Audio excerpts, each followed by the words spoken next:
Vous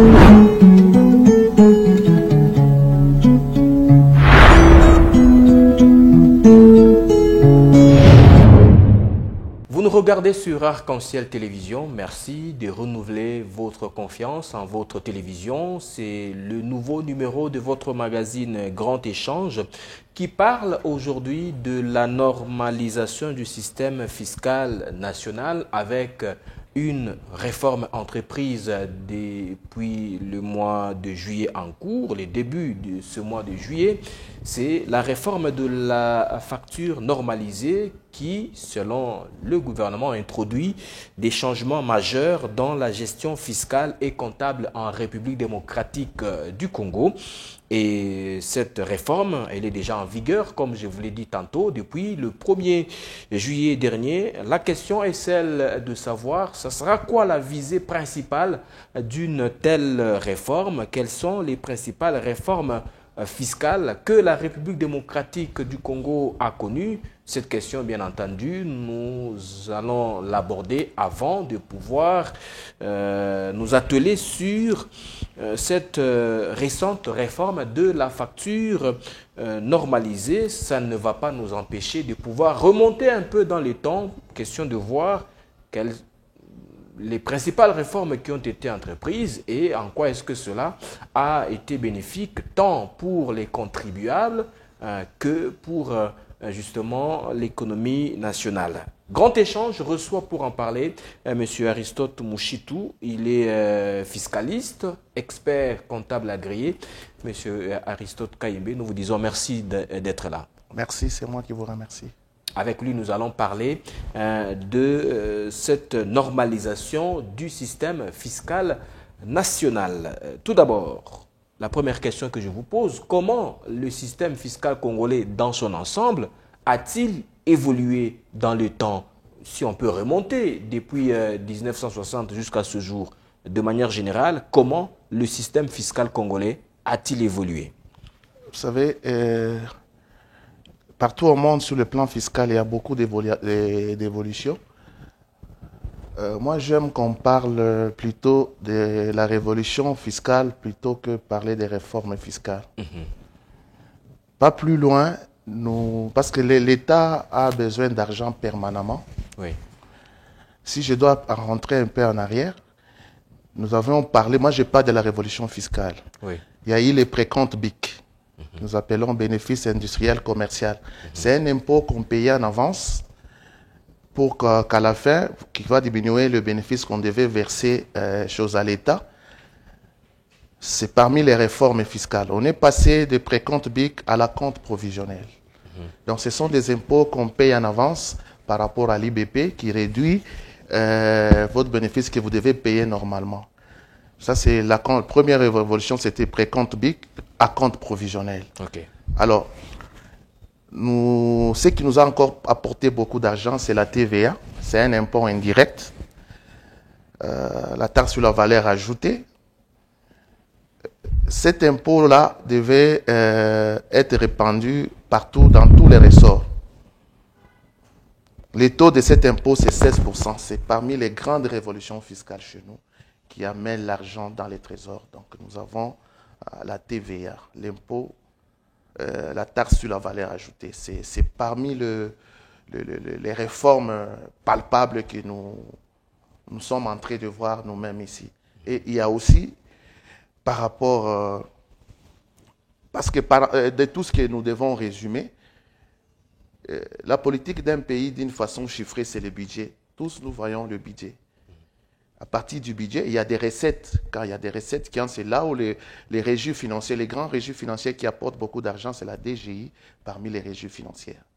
Alors, je viens de définir le budget. C'est la politique d'un pays d'une façon chiffrée. C'est un tableau qui retrace les recettes, les dépenses et les réalisations. Vous comprenez? Donc, c'est ce qui donne les moyens de la politique de notre gouvernement. Vous n'aurez pas un président de la République passer de porte en porte, nous donner de l'argent. Donc, il faut lui donner les moyens de sa politique. Vous comprenez? Donc, je parlais de la TVA. Maintenant, nous avons d'autres réformes. Nous déclarons maintenant en ligne. Nous déclarons maintenant en ligne. Et voilà factures normalisées sont maintenant en cours. Donc, j'ai été bref parce que je suis fiscaliste. Ce que je fais, je pratique cela. Donc, c'est moi qui déclare. Le système tellement est déclaratif. L'idée selon laquelle c'est le contribuable lui-même qui connaît sa capacité contributive. La présomption de bonne foi. Mais il y a des contrôles. Après, justement, la déclaration, on doit nous contrôler. C'est pourquoi il faut bien déclarer, il faut qu'il y ait la transparence dans nos déclarations. Voilà. Là, c'est en quelques lignes, hein, comment est-ce que le système fiscal congolais a évolué. Vous avez préféré parler de la révolution fiscale. Je vous ai entendu parler tout à l'heure du caractère déclaratif du système fiscal congolais. Justement. La question que je veux vous poser, pourquoi le système fiscal congolais est-il ou soit a-t-il ce caractère déclaratif? Justement, on donne le pouvoir, on fait confiance au contribuable. On lui fait confiance, c'est celui qui connaît sa capacité contributive. Donc l'État, c'est la présomption de bonne foi.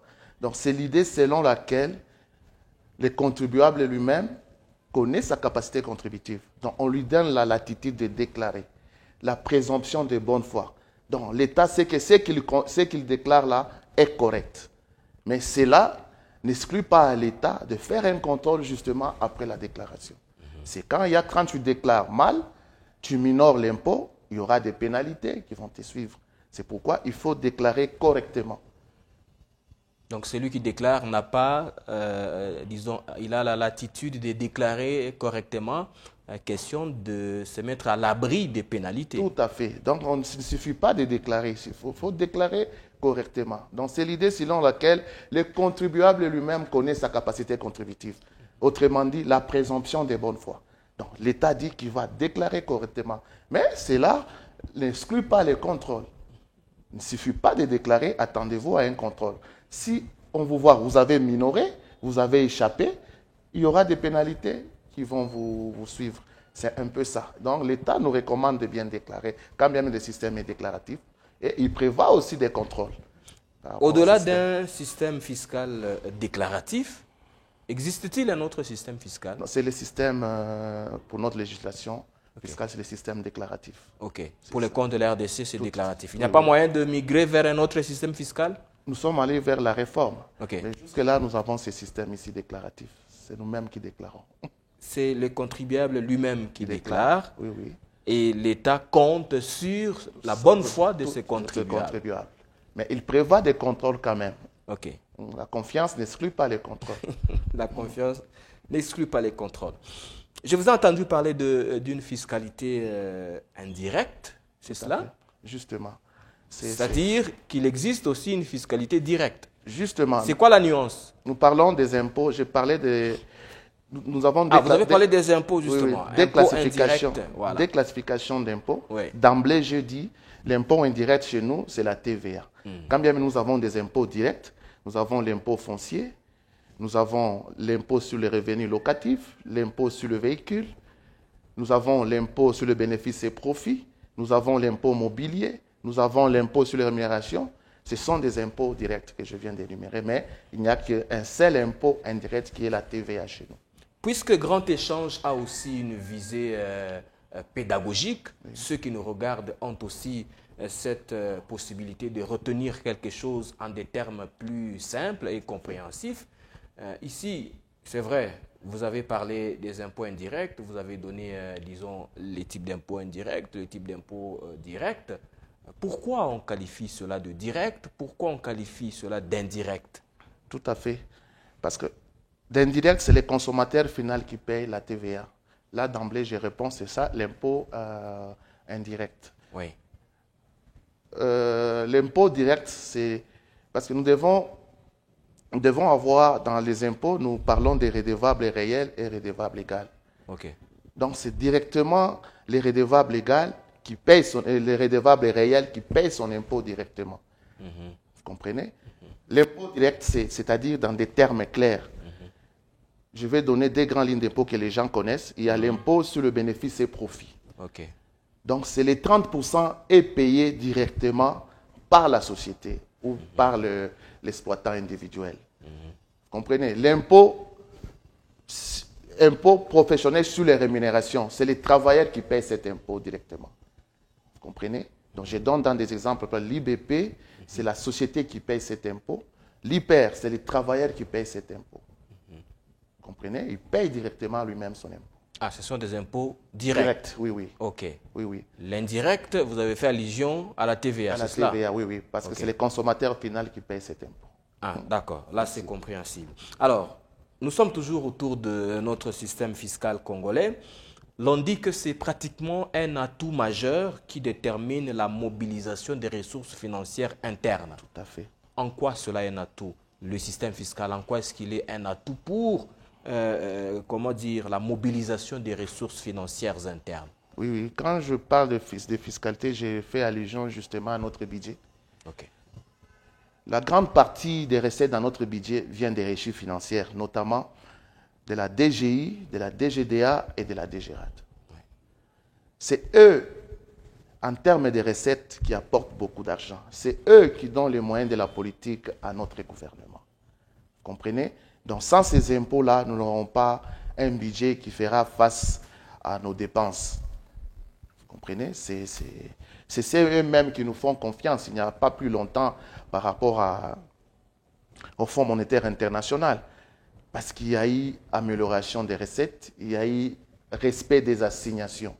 Vous comprenez? Pour la mobilisation des recettes. Et sans plus tarder, il y a des révolutions, il y a aussi des pas par rapport à cette mobilisation des recettes. Vous savez, à l'époque, on avait seulement des acteurs, l'ordonnateur et les comptables d'État. Pour ces grands pays en matière de finances, c'est trop risquant. Okay. Donc, c'était semaine comptabilité. On ne tenait même pas une comptabilité, c'était entrée-sortie. Il n'y avait pas de crédit. Vous comprenez? Pour faraffer à la sortie d'argent, c'est juste l'ordonnateur et les comptables d'État. Maintenant, il y a l'IGF qui est là pour la mobilisation des recettes. Donc, il a fait l'IGF, on doit féliciter l'IGF. Il y a aussi l'IGF, l'inspection générale de finances. Il est là pour l'accompagnement et pour les conseils. Donc, il fait justement la patrouille financière. Mais beaucoup ne sont pas d'accord avec le travail de l'IGF. Hein. Qu'est-ce que l'IGF fait? C'est juste les conseils et l'accompagnement. Vous comprenez? On dit qu'il sort de ses attributions. Par rapport à notre finance, il y a un grand pas par rapport à l'intervention de l'IGF. Je vous ai donné l'exemple. Pour les grands pays ici en matière de finance, on avait tellement des acteurs, l'ordonnateur et les comptables d'État. Il n'y avait même pas une comptabilité de transparence. Il n'y avait même pas la comptabilité. Parce que la comptabilité, c'est débit-crédit. C'était justement entrée-sortie. Vous comprenez? C'est très dangereux par rapport à ça. Il y a l'IGF qui vient d'intervenir pour la mobilisation des recettes. Mais la grande partie, ce sont les fiscs eux-mêmes qui taxent, qui ordonnancent tout ça, qui contrôlent. Quand bien même il y a l'intervention de l'IGF. Mais nous devons justement aller du côté des impôts. Il y a aussi une administration qui est là pour justement le paiement d'impôts. Et donc, avec le système fiscal, on a, disons, le pays a la possibilité de pouvoir mobiliser suffisamment de recettes financières. Tout à fait. Via les régies financières nationales. Ici, vous avez fait allusion à la DGDA, DGI ainsi que des régies financières. DGRAD, des régies financières nationales, bien entendu, puisqu'il y a aussi des régies financières provinciales. C'est vrai, c'est sur base de certaines assignations, des assignations assignées, si on peut dire ça comme ça, à ces régies financières que l'argent est mobilisé. L'on a constaté ces dernières années qu'il y a des avancées très significatives en rapport avec les assignations de ces régies financières. Ces assignations sont toujours galopantes. Ici, je m'abstiens de donner des chiffres pour ne pas tomber dans des erreurs. Mais le constat général, c'est celui-là. Les assignations des régies financières sont toujours galopantes. Mais l'on se pose la question, c'est quoi l'impact de ces assignations qui sont toujours galopantes sur le vécu quotidien de ces contribuables-là? Justement, moi personnellement, nous devons avoir la culture fiscale, nous en tant que contribuables. Oui. Nous devons avoir la culture fiscale, c'est ce qui nous manque. Nous devons avoir la culture automatiquement. Vous savez connaître quel impôt que vous allez payer. Je prends les cas de l'impôt foncier. Vous avez une propriété bâtie et non bâtie. Vous avez votre maison. Ça doit être automatique. Vous devez payer l'impôt foncier chaque année. C'est un impôt annuel. Vous comprenez? Nous-mêmes, d'abord, qui possédons des maisons, l'impôt foncier, on doit les payer sans nous pousser, sans faire beaucoup de bruit. Et quand on n'a pas la culture là, vous voyez, ce n'est plus bien. Donc l'État aussi a son rôle de sensibiliser les gens. C'est comme on est en train de faire ici. C'est lui qui a une maison, qui a une superficie bâtie. Il doit payer son impôt foncier. C'est lui qui met des locataires. Il doit payer l'impôt sur le revenu locatif. Donc nous-mêmes, nous devons avoir la culture de payer nos impôts. Il ne suffit pas de nous pousser. Parce qu'à l'époque belge, pour traverser les limites civiles qui est l'avenue Likasi ici, on te voit en train de sillonner sans raison, on t'arrête. Qu'est-ce que tu fais en ville? Non, je viens du travail. Montre-moi les papiers qui montrent que je travaille. C'est ce qu'on appelle l'impalata. Vous allez voir les domestiques de l'époque là, ils montrent son palata et ils passent. Cette culture devait continuer. Tout le monde qui travaille, il doit payer son impôt sur son salaire. Vous comprenez? L'IPR. L'IPR, justement. Et il y a aussi la négligence de l'État. Quand vous avez votre fiche individuelle en matière de l'IPR, vous faites tout ce que vous avez à payer tout au long de l'année. Il y a un papier là qu'on doit nous donner, que nous devons aussi se promener avec ces papiers-là. L'exemption. Ça montre que ces messieurs ici, ils payent bien ses impôts et ses taxes. Donc la culture fiscale a commencé depuis longtemps avec nos colonisateurs belges. Et ils valorisaient les gens qui travaillaient chez eux, notamment les domestiques. Donc ils étaient contents quand ils marchaient, on ne pouvait pas les arrêter parce qu'ils payaient leurs impôts qu'on appelait à l'époque l'impalata. C'est ça l'hyper, c'est l'impalata que nous avons juste changé des termes. Vous comprenez? Nous-mêmes, nous devons avoir la culture fiscale. Nous, Congolais, combien de gens paient leurs impôts? L'impôt est biblique, non? Rendra à César ce qui est à César. Justement. Même Jésus lui-même a envoyé quelqu'un pour aller chercher quelqu'un et payer les impôts. Moi, je crois que mon adage, c'est tu ne peux pas, sur cette terre, tu ne peux pas mourir. Donc, c'est un péché si tu ne payes pas tes impôts. C'est réellement un péché parce que tu as un salaire. Beaucoup disent que finalement, on paye les impôts, mais on ne sait pas à quoi cela sert. Voilà pourquoi on se décourage même de pouvoir se payer, disons, de pouvoir payer ces impôts-là. Non, l'impôt... Beaucoup se découragent dans ce sens-là. Nous voyons cet impôt indirectement. Oui. Quand vous voyez les routes érigées, c'est l'impôt. Quand vous voyez des hôpitaux être construits, les écoles, tout ça, c'est ça les impôts. Cet impôt, vous le voyez indirectement sur les routes ici. C'est ça l'impôt que vous payez. Vous voulez voir ça comment? Vous voulez que le président de la République passe de porte en porte, vous nous donnez 10 $, 10 $. Non, lui, il a les moyens de sa politique, c'est pour nous ériger les routes, c'est pour la gratuité, et c'est pour ériger des infrastructures pour l'État. C'est ça l'impôt. Vous n'allez pas toucher cet impôt. Vous le touchez indirectement par vos routes asphaltées. Les soldes militaires, c'est payé par ces impôts. Vous voulez voir cet impôt payé comment? Donc, c'est pas normal. Hein? On ne peut pas payer chaque porte l'argent. On nous laisse 10 $, 10 $ pour dire que l'argent qui entre là, c'est ça qu'on doit avoir. Non, nous voyons cet impôt indirectement par des infrastructures que nous palpons nous-mêmes. Vous avez parlé de l'entame de ce magazine, de certaines réformes. Tout à fait. Notamment, vous avez dit précompte BIC, c'est ça? Précompte BIC, la compte prévisionnelle, la TVA. Ainsi que la TVA. Oui, oui. C'était quoi l'apport de ces réformes sur l'économie nationale? Justement, vous savez, l'argent, l'État a besoin d'argent permanemment. Tout à fait. Justement pour construire des routes. C'est ça même la raison. Donc la politique d'un pays d'une façon chiffrée, c'est le budget. L'État doit avoir l'argent permanemment. Donc ces réformes ont apporté assez d'argent. Tout à fait. Disons, dans les trésors. Dans les trésors. Tout à fait. Mais maintenant, le contribuable lui-même, je reviens toujours à cette question, le contribuable lui-même, finalement, il se retrouve dans une situation, comment dire, misérable, alors que l'État a mobilisé suffisamment de ressources financières. Comment vous expliquez?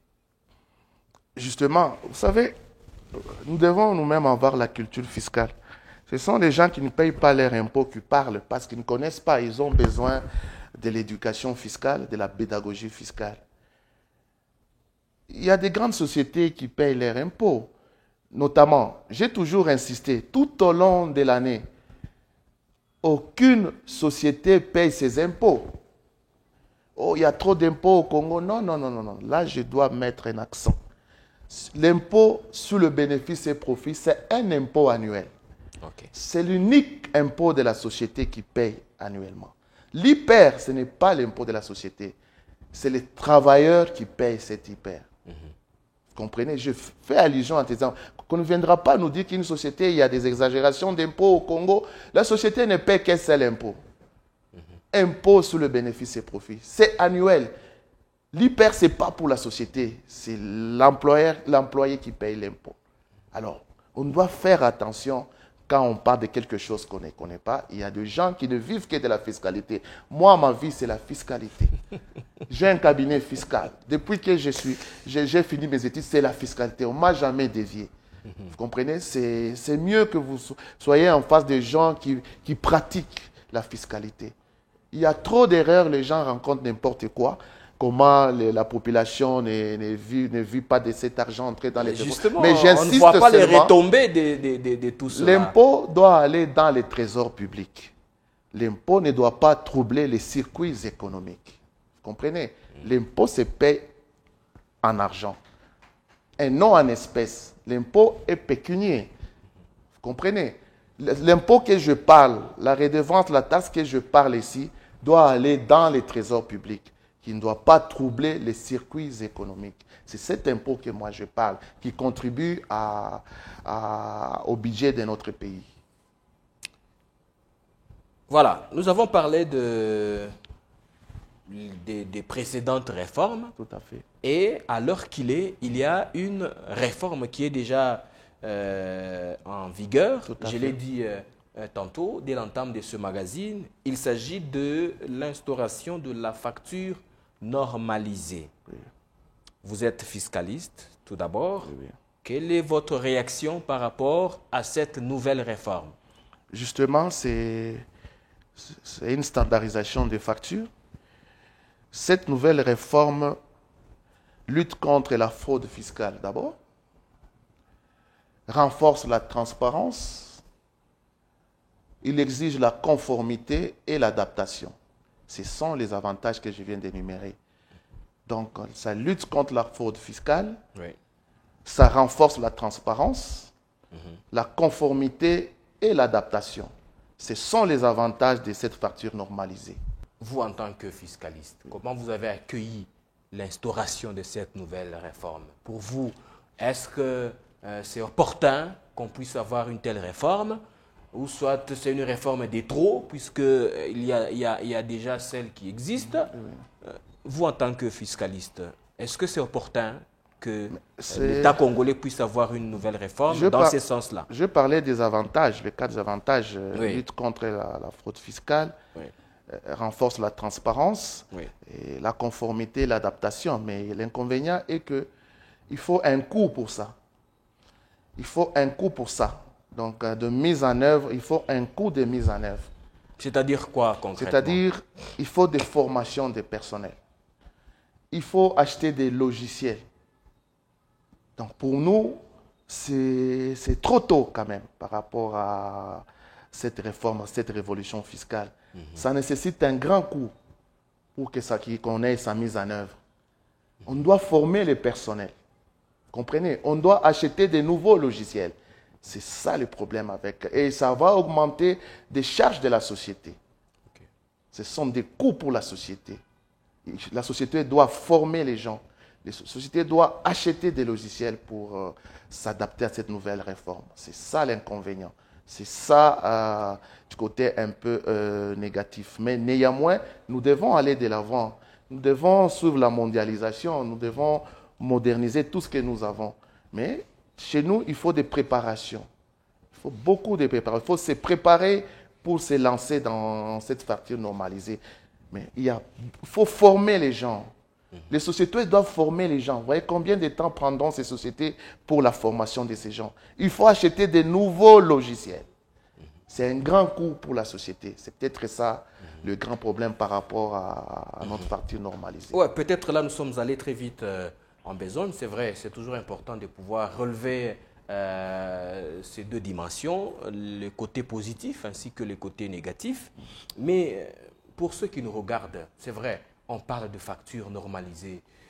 On se pose la question, bon, c'est-à-dire quoi encore cette facture normalisée? C'est toujours un papier comme ça ou bien ça sera autre chose concrètement? Quand on parle de facture normalisée, on doit faire allusion à quoi finalement? Justement, nous parlons de la révolution fiscale, la sensibilisation des recettes. Il faut utiliser tous les moyens pour qu'on ait un grand budget dans notre pays qui doit nous permettre de donner les moyens de la politique à notre gouvernement.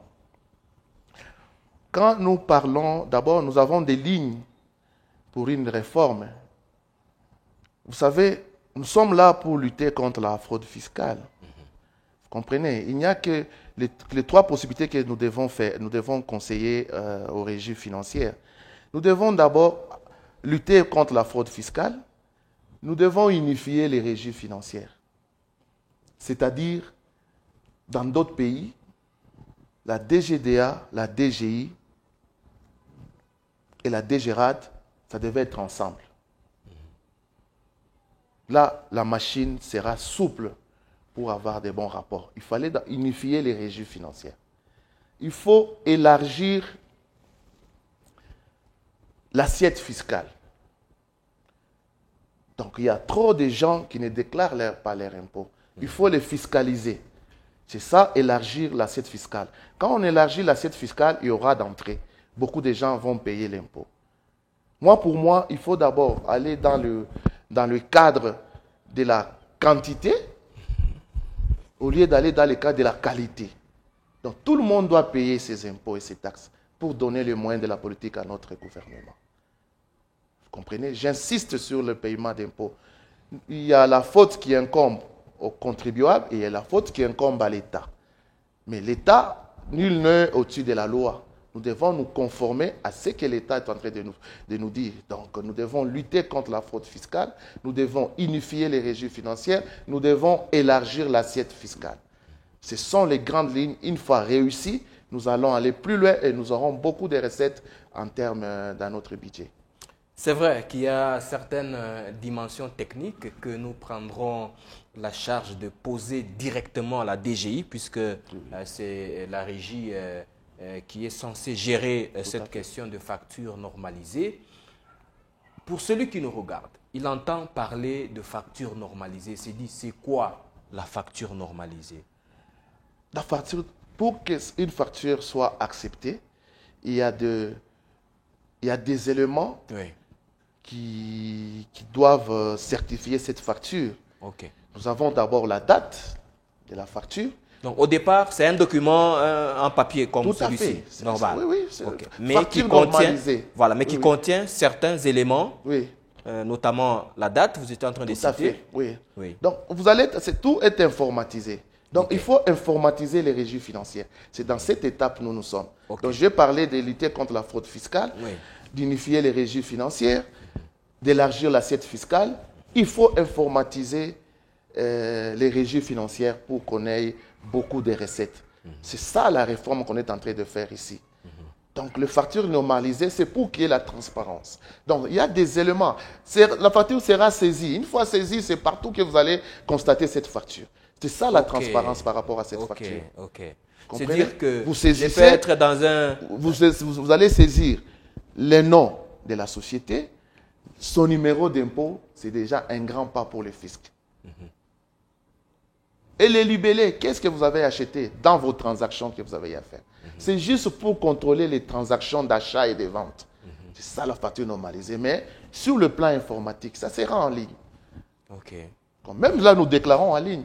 Les hyper, nous le déclarons en ligne. La TVA, nous déclarons en ligne. C'est déjà un pas qui va nous amener maintenant à la facture, au contrôle maintenant de ces factures que nous contrôlons. Tout sera à la vue, à la portée, à la transparence. C'est ça même la facture normalisée. Nous renforçons la transparence et la conformité. Vous comprenez?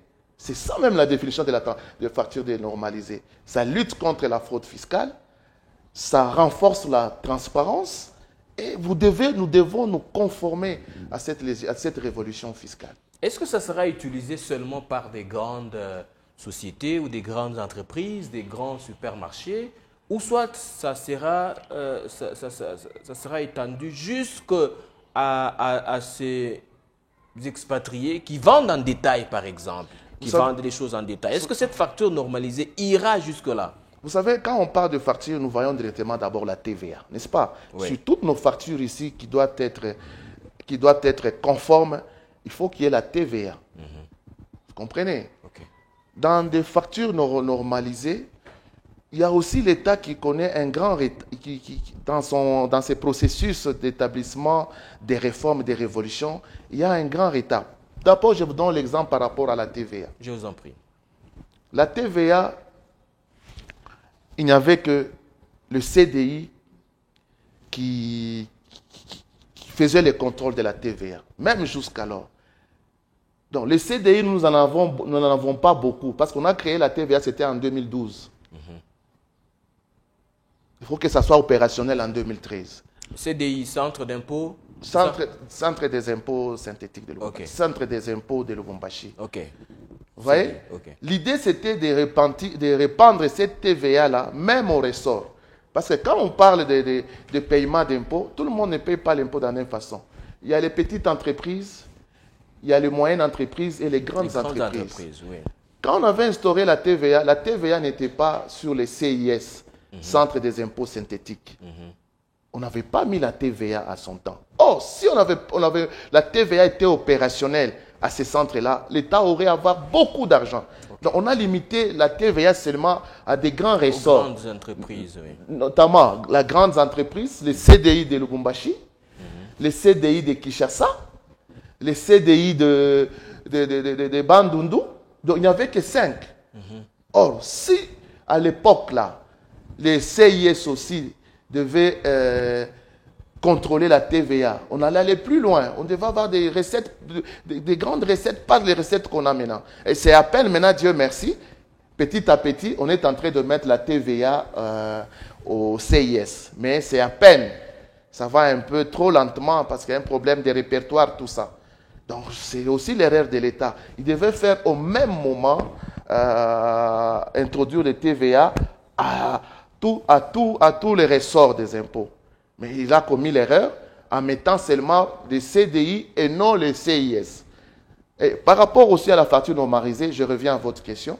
Nous aimerions que ça se passe une fois pour toutes à tous les opérateurs économiques. Parce qu'il y a des catégorisations. Il y a les petites entreprises, ils doivent aussi utiliser les factures normalisées. Il y a des moyennes entreprises qui doivent utiliser les factures normalisées. Il y a les grandes entreprises qui doivent aussi utiliser les factures normalisées. Nous aimerions que ça soit une fois pour toutes. Ok. Qu'on ne le fasse pas comme on l'avait fait avec la TVA. Qui sont concernés d'abord jusque-là par rapport à cette facture normalisée? Des grandes entreprises. D'abord les grandes entreprises. On est en train d'aller petit à petit aux moyennes entreprises et aux petites entreprises. Okay. Mais nous aimerions que ça se passe une fois pour toutes et que la formation dans des sociétés se fasse une fois pour toutes. Pourquoi vous souhaitez que cela soit fait une fois pour toutes, c'est-à-dire toutes les catégories soient concernées en une fois? Parce qu'une fois faite une partie des catégories, il y aura un manque à gagner pour l'État. Je vous ai donné l'exemple de la TVA.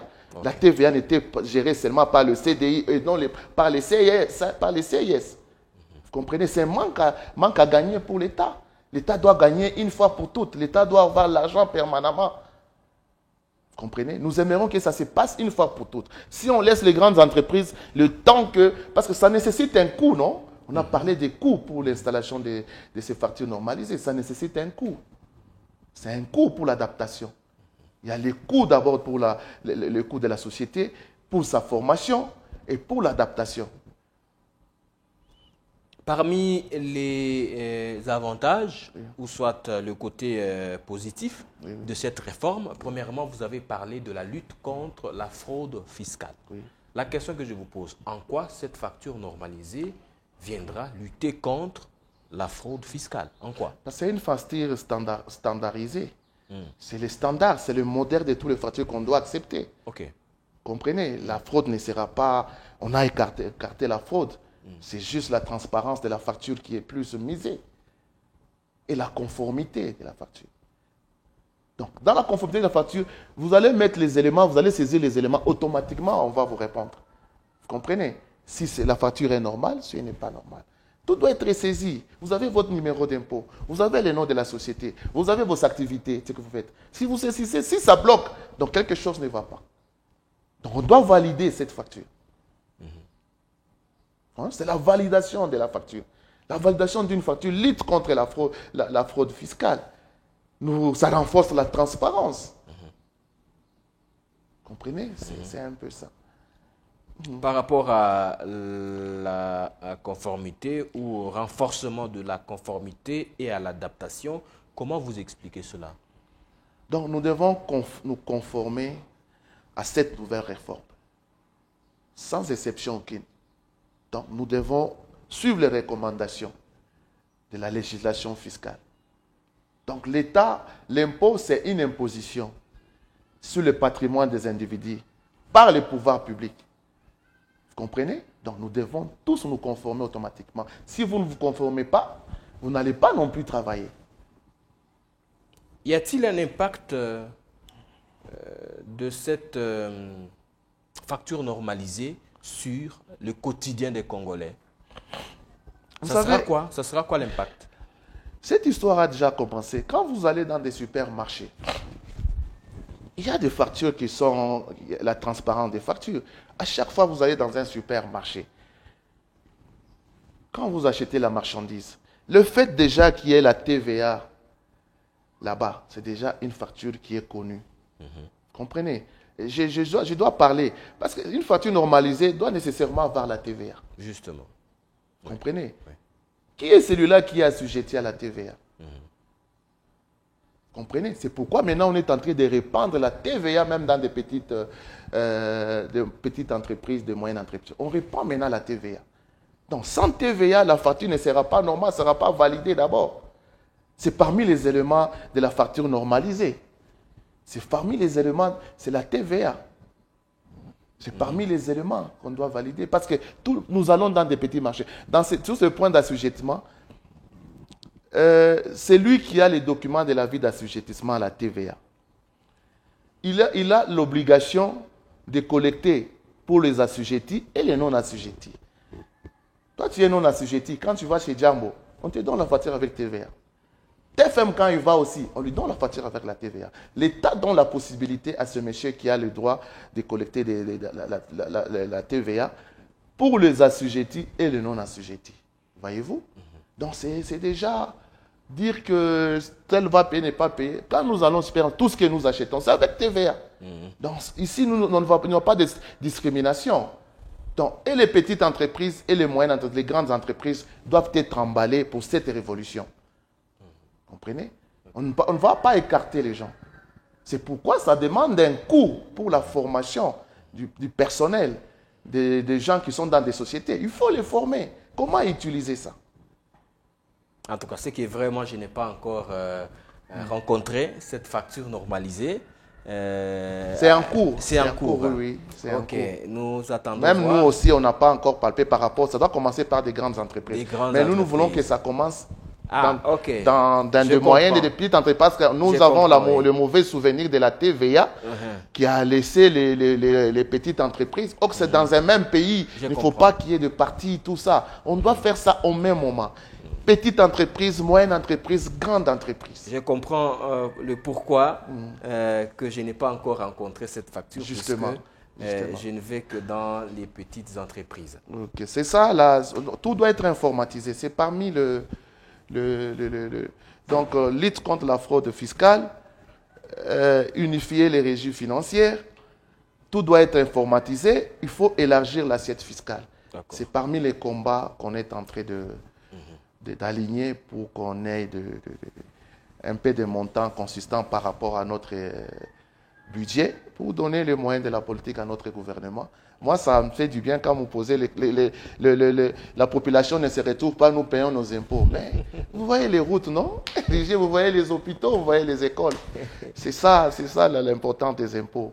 Alors, cette réforme, ce qui est vrai, comme vous l'avez dit, elle commence d'abord par les grandes entreprises. Petit à petit, elle devra atteindre les petites entreprises, mais votre souhait, c'est que cela soit fait pour tout le monde en une fois. Cela, nous allons poser cette question à la DGI. Elle va nous expliquer le pourquoi de commencer d'abord par les grandes entreprises au lieu de pouvoir y aller avec tout le monde en une fois. La dernière question que je vais devoir vous poser, c'est la question conclusion. Avec cette réforme de la facture normalisée, peut-on dire que la RDC est engagée sur une dynamique continentale de modernisation fiscale? Oui, justement, vous savez, les réformes ici, les révolutions fiscales, parfois, elles sont aussi internationales. Nous devons nous adapter à la mondialisation. Alors, pour moi, c'est à encourager. Nous devons encourager cette réforme fiscale pour la modernisation. Nous ne devons pas être stables, donc on doit être dynamique. On doit être dynamique par rapport à... On doit suivre l'évolution des choses. Tout à fait. On ne doit pas rester en retard. C'est la mondialisation. Il faut s'adapter. Vous comprenez? C'est une grande révolution. Quand nous demandons que tout soit informatisé, c'est un grand pas. Par rapport à la facture normalisée, c'est l'informatisation qui bat son plein. Parce que nous avions passé pour le basculement système OHADA. Oui. Il y a eu 3 basculements. Oui. Il y a eu le basculement juridique. Nous sommes passés des registres de commerce à RCSM. Ça, c'est le basculement juridique. Oui. Nous avons le basculement informatique. C'est ce que nous devons, en tout cas, les gens sont parfois en retard. Sont en retard. Il y a eu le basculement comptable. Nous sommes passés de notre comptabilité congolaise à l'OHADA. Donc, il y a eu déjà des basculements. Nous devons, sur le plan OHADA, que nous devons nous adapter. Nous sommes déjà dans le... Nous faisons la comptabilité sur le système OHADA, Cisco OHADA. Nous avons déjà changé les registres de commerce en RCSM. Vous comprenez? Sur le plan informatique, nous avons maintenant des logiciels. Tout se passe sur base des logiciels. Donc le basculement a déjà eu lieu. C'est à nous de nous adapter à ce basculement. C'est à la RDC de se mettre à la page, comme on peut le dire. Nous sommes arrivés à la fin de ce grand échange. Merci d'avoir répondu à nos questions. C'est moi qui vous remercie. Merci à vous qui nous avez suivis, à vous qui ne cessez de renouveler votre confiance en la télévision Arc-en-Ciel. Le prochain rendez-vous, c'est d'ici jusque-là. Portez-vous bien. Au revoir.